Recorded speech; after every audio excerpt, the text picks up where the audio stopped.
నీకెరికనా రాజాసాహెబ్, మా తానుకొక పారి తెల్లదొరొచ్చిండు.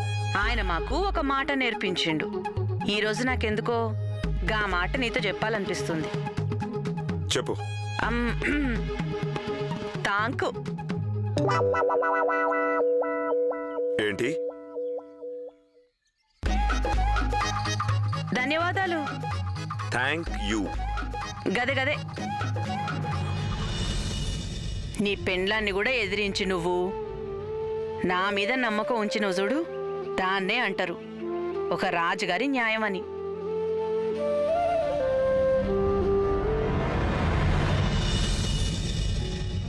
సావిత్రి, ఈ మహల్ మొత్తంలో మేము నీ ఒక్కదాని మీదే నమ్మకం ఉంచగలం.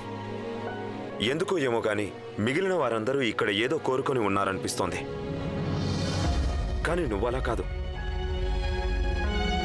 మెహల్లో ఉన్న మనుషులంతా మమ్మల్ని చూసి భయపడతారు, లేదా మమ్మల్ని ద్వేషిస్తారు, లేదా మా నుండి ఏదో ఆశిస్తారు, లేదా మాతో ఏదో చేయించుకోవాలనుకుంటారు. అందుకే ఎవరూ మాకు పూర్తి నిజాన్ని ఎప్పుడూ చెప్పరు. లేదా మరికొందరు ఏం ఆలోచిస్తారంటే నిజం బయటికి వస్తే వారి పరిస్థితి ఏమవుతుందా అని. కానీ నువ్వు ఒక్కదానివే ఈ మహల్ మొత్తంలో మా దగ్గర పూర్తి నిజాన్ని చెప్పే సాహసం చేయగలవు. ఈ మహల్ మొత్తంలో నీ ఒక్కదానికే దాచిపెట్టేంత పెద్ద లక్ష్యాలేమీ ఉండవు. రాజులకి భజన చేసేవారి అవసరం లేదు, నిజం చెప్పేవారి అవసరం ఉంటుంది. గట్లయితే మళ్ళా నేను మహల్కి రావాలని అనుకుంటున్నావా? గాని వచ్చే ముందు నాదొక షరతు ఉంది. ఏంటా షరతు? నేనేం చెప్పినా సరే గది నువ్వు ఒప్పుకోవాల్సి ఉంటది. నువ్వు స్పృహలోనే ఉన్నావా? మేమొక రాజులం.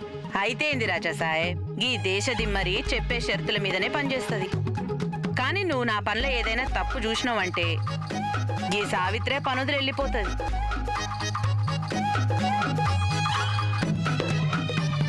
ఒప్పుకున్నట్టేనా? ఒప్పుకుంటున్నాం. కానీ మాకు కూడా ఒక షరతు ఉంది.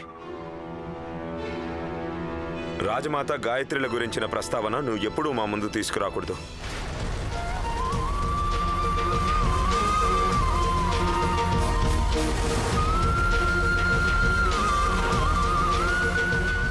మంచిదే.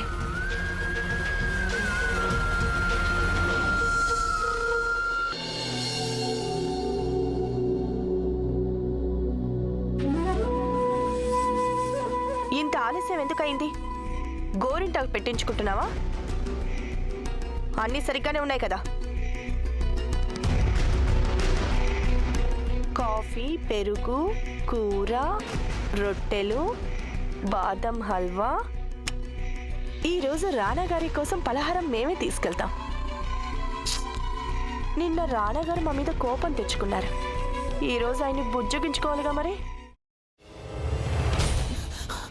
నువ్వు ఇంకేమన్నా చెప్పాలా? ఇంకేమన్నా అబద్ధం చెప్పాలనుకుంటే చెప్పేయి. నేను చూడాలనుకుంటున్నాను నన్ను మోసం చేయడానికి నువ్వు ఎంత నీచానికి దిగజారగలవు అని. ఎందుకు ఆలియా, ఎందుకు నువ్వు ఇలా చేసావు?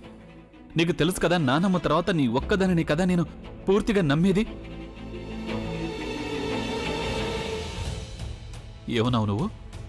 ఈ మధ్య అన్నిటినీ మర్చిపోతున్నావా? అది చాలు. వాటిలో ఉన్న శక్తి విషయాన్ని గ్రహించి మనకు వివరిస్తాయి.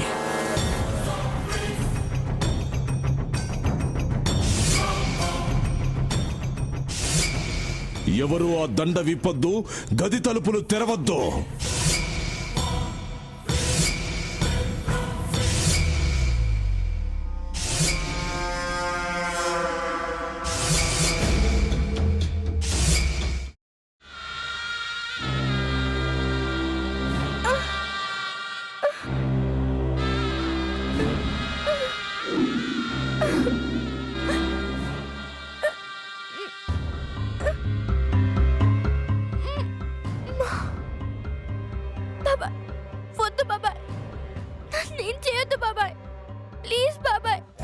నీకు నిజం తెలిసినప్పుడే నా ఆలోచనలో నువ్వు చచ్చిపోయావు.